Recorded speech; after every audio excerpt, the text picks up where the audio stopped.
Hello ladies and gentlemen, and welcome back to a very exciting video. Obviously, we are starting off the new year, 2022, and I thought it would be a very good idea to really go into this new year and share with you guys some of the updated strategies that my team at my agency is currently utilizing. I know that obviously you guys are always looking for more, detailed strategies and explanations of how we actually are running our Facebook ads and how we're, scaling, we're testing and doing all these things. And so today's gonna be a very great opportunity to actually uncover all of that. And we're gonna pull back the curtain on really the underlying fundamentals on our Facebook ad strategy. So definitely stay tuned for the whole video. You're not gonna wanna miss a single second of it.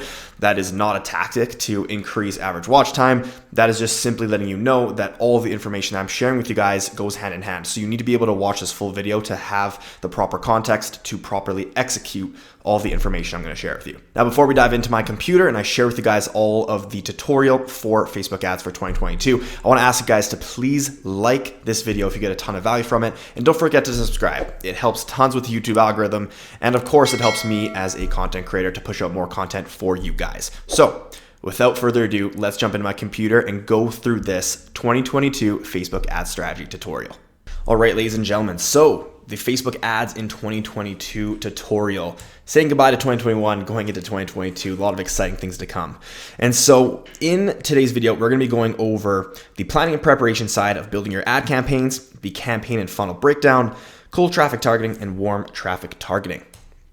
All right, so let's discuss planning and preparation, okay? So when you are planning your ads, okay, you do not ever want to jump into just running Facebook ads or running Google ads, doing all these things. Like if you don't have a plan, you are planning to fail. It's a really good quote that I learned from one of my mentors, and that is definitely held true with everything that I've ever done. If I ever just dove into something, it would never work out. So you definitely need to focus on your planning and your preparation. And the first aspect of that is your customer avatar, okay? You need to know who your audience is. And so a few questions to ask on the left-hand side of your screen, obviously, why does your customer purchase these kinds of products? What do you expect from these sorts of products? Is your audience easy to reach? Are your audience willing to spend money, and how much? And what resonates with your audience? Okay, these are questions that you need to ask yourself about your audience so you can better understand them. And then of course, your audience insights on the right-hand side. What are their genders? What are their age ranges, their demographics, languages, main interests, secondary interests, hobbies, activities that they engage in. These are all really good things that you need to ask yourself in order to build a thorough customer avatar. And there are a lot of tools that you can utilize on the internet to find a lot of this information out. Things like the Creator Studio on Facebook, the Google Trends, and just other tools that you can obviously find as well too. Okay, so just really apply this, build a thorough customer avatar, and I'm telling you, you'll find out a lot about your customers and your audience that you probably didn't know before, and it's going to help you a lot with running your ads. Okay, now angle creation, one of the single most important aspects after building a customer avatar. Okay, now planning out your angles is the most important component to your ads, okay? And I have this all written here on the screen, but basically the goal with creating angles is you need to figure out what that ad is going to be about so that you can basically resonate with your audience. It's kind of like the subject line of your email, right? If your email that you're sending maybe to a client or to a friend lacks a subject or a purpose, it's going to be very, very difficult for you to stay on route with what you're trying to communicate, okay? So you need to be able to create that subject, create that angle, and you're only going to want to utilize one angle per ad, okay? And ideally, as a whole, I have it listed here, is you want to plan 3 to 4 angles before actually creating your creatives and creating your campaigns, okay? So right now we're at the stage where you're planning, you're preparing, you haven't created your creatives, you haven't created your ad copy, you've literally done nothing but plan, okay? And then on the left-hand side of your screen, as you can see, some questions to ask yourself, what resonates with your audience, what deeply connects with them, what results will they get if they use your product, how do you want them to feel when they see your ad, okay? These, again, very, very good questions. And especially that last one, what kind of emotion do you want to spark when that ad is shown to your audience member using the angle obviously you're trying to use to resonate with them, okay? Now, obviously the meat and potatoes of today's video, I know that most of you have probably skipped through that beginning part because who knows why. A lot of people just want to get to this stuff, but I'm telling you, please watch those other slides because they will help you tremendously. But let's dive into the cold testing campaign and your campaign breakdown. Okay, so this is, like I said, this is basically just going through your campaign and your funnel breakdown. So take this with a grain of salt, but basically when we're talking about your campaign, it'll look something like this, okay? And I even have listed in the bottom of this screen, you don't need to set up your ads or your ad set, exactly as shown. This is just purely an example, okay? So when we're looking at this campaign, obviously you're gonna have your campaign level, your ad set level, and your ad level. Your campaigns may look something like this, where you are testing multiple interests, multiple lookalike audiences, and maybe you have a broad ad set in there as well too. And then obviously per ad set, you're gonna have 3 different ads, okay? I always recommend 2 at the minimum. 3 is usually a sweet spot. Maximum I would go is really 4. But having this, you need to make sure that you are testing a different angle per ad. I really don't understand what the point of, ordering 3 or 4 different ads from like these other agencies or these other companies are, when all you're doing is you're just changing the first 5 or 3 seconds of a video. And it's like, I can understand you're trying to do that for, the ability to test like grabbing someone's attention. But if your ad lacks an angle, it's literally just the exact same ad being shown to someone, and your click-through rate really isn't going to be, distinguishably noticeable or better, from using that exact same ad, okay? So you need to make sure you're split testing different angles, okay? And then this is just a generic overview of, obviously the cold traffic campaign and our warm traffic campaign, just because the next few slides we're going to be really diving into breaking down each cold traffic campaign, warm traffic campaign, and how we actually scale and do things, okay? But as you can see here, we have our testing campaign, our scaling campaign, and we are scaling and duplicating at 2 to 3x per cost per purchase, okay? But we're gonna dive into that. I just wanna really show you this so that obviously at the end of the video, you can kind of go back to this when you have more context and you can understand it a little bit more and set things up like that, okay? So the main objectives with cold traffic, okay? What you're testing unique offers. These are things like promotions. Maybe it's like buy 2, get 1 free. It's a discount offer, things like that. You're testing your angles, right? You're trying to figure out which angles resonate the best. If you find winning angles, those are the ones you can scale with future ad copy and future ad creatives. Obviously, you're testing your ad creatives and your ad copy, right? The basis of those are your angles, but you're testing which copy and which creatives are resonating best. And then you're testing your headlines, right? Your headlines are really, it's that bottom left piece of kind of text that is, again, it's a lot of people use this for like a call to action, but you can get very, very unique with this as well too. But you're testing your headlines. Now, the goal is to find specific combinations that convert, okay? So you need to find offers that convert, angles that convert, ad creatives, ad copy, headlines. And the goal is you want to find combinations that convert, okay? And once you find out what works best, you can use those components to scale effectively and sustain the results for the long term, okay? This is something that so many people skip over. They literally think that they get some profitable ROAS, but like very important components of their actual ad campaigns are just not thorough. They're not solid. They have a low click-through rate. They have a really bad CPM. Things aren't converting, but luckily they have a good product to lean on and that it's good. But when you go to scale, Facebook is just going to overspend all of your budget and it's just not going to look good, okay? So you need to be making sure that all of these components are really, really optimal, okay? So let's just look at some ad creatives for a second here. And these are ones that I pulled from different brands, but I just want to show you guys what makes a good ad creative, because I think there's so much nonsense in the industry right now. And I just want to be able to show you guys, exactly what makes something really, really good. And it's very, very simple. Okay. So as you can see on the left-hand side of this screen, we have an ad creative from Improved Breathing. And if you look at this, obviously the product right there is in the bottom right, but like when you look at this ad, do you actually know what this ad does? I mean, it like when I look at this ad and I see this picture, clean lungs naturally, and I see this product and I'm like, okay, like maybe it cleans your lungs, but like, how does it even work? How does this, like, what is going on? Like, it just doesn't really make sense. It's not informative, right? And especially if you're someone that is testing a very unique product that you think can have huge scaling ability, you need to recognize that you need to communicate things with your ad creatives and with your ad copy that like people get it, what it is right away. Okay. So, and as you can see here, I have some notes, it lacks clarity on on how the product is used, little insight on what the product actually is, poor ad copy that doesn't resonate, no real incentive to click the ad, and social proof isn't backing anything up, okay? Now, on the right-hand side, we have Aura Ring, okay? Aura Ring is a huge company. They're massive, and they are very, very good at running their ads. And as you can see here, like, you literally know exactly what they do. You can obviously tell that they are a a sleep tracking software and product that help people track their sleep and enhance and improve their sleep. Okay. And you can literally see that in the creative and in the copy. It's so clear that people just know right away. Okay.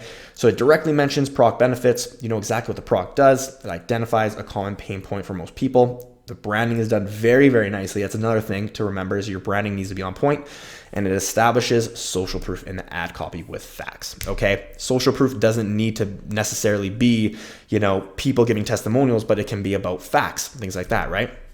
So just two things to keep in mind. Make sure your ads distinguishedly allow your audience to know what the product is. Okay. That's number one.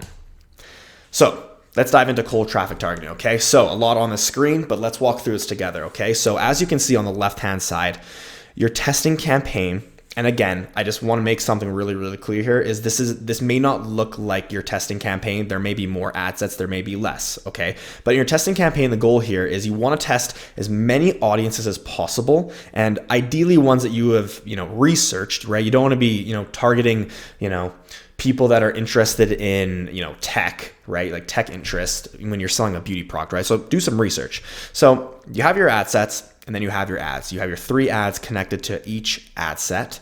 And some really important metrics that you're looking for here when you're in your testing campaign is you want to have a unique click-through rate of 1.5%. That means that 1.5% of unique users seeing your ad are actually clicking off of that ad, and they're clicking onto your page, okay?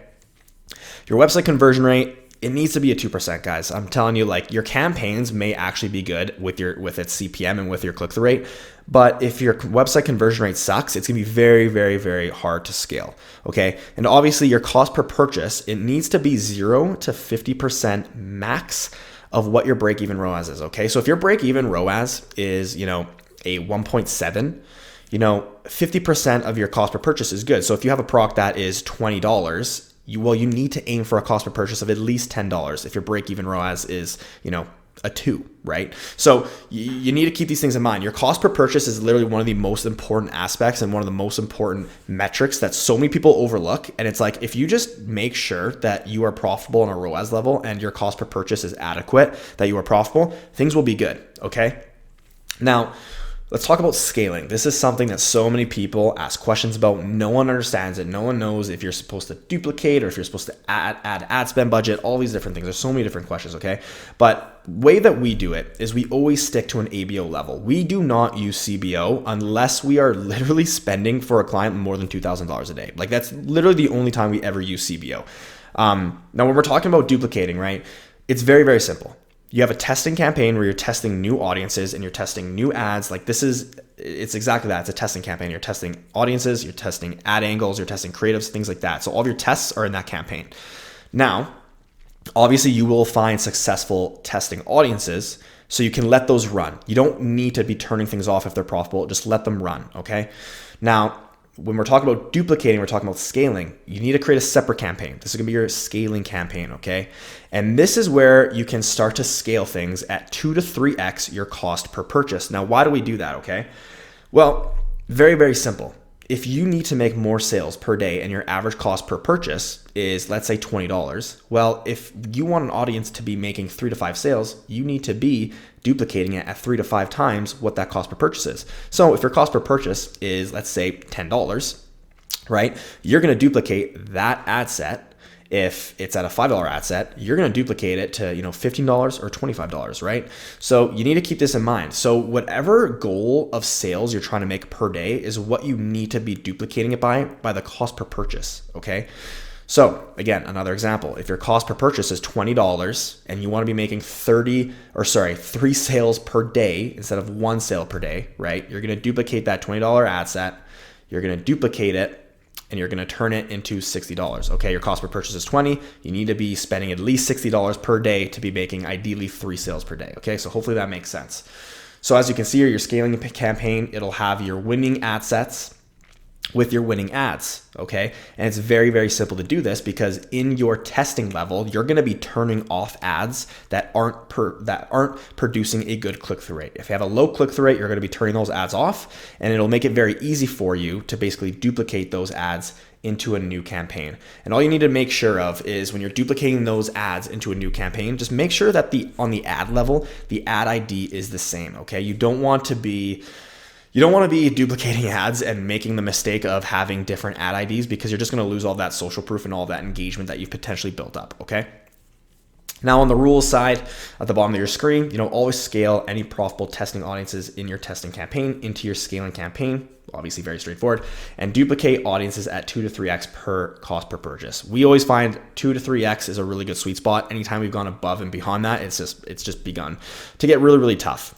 Now, what I will say is obviously you will be duplicating more ad sets as you go, okay? So if you have a winning ad set in your scaling campaign that's at $25 per ad set and it's continuously doing good for, 5 to 10 days, well, it's time to scale it again. So then again, you're gonna look at the cost per purchase and you're gonna scale it again by 2 to 3x its cost per purchase. And you're just gonna duplicate that ad set inside of the same campaign because again, this is your scaling campaign. So anything that you're scaling, you're keeping inside this campaign. It's very, very simple. It's very straightforward, and it's going to allow you to really stay organized within your Facebook ads and your Facebook ad account. Okay.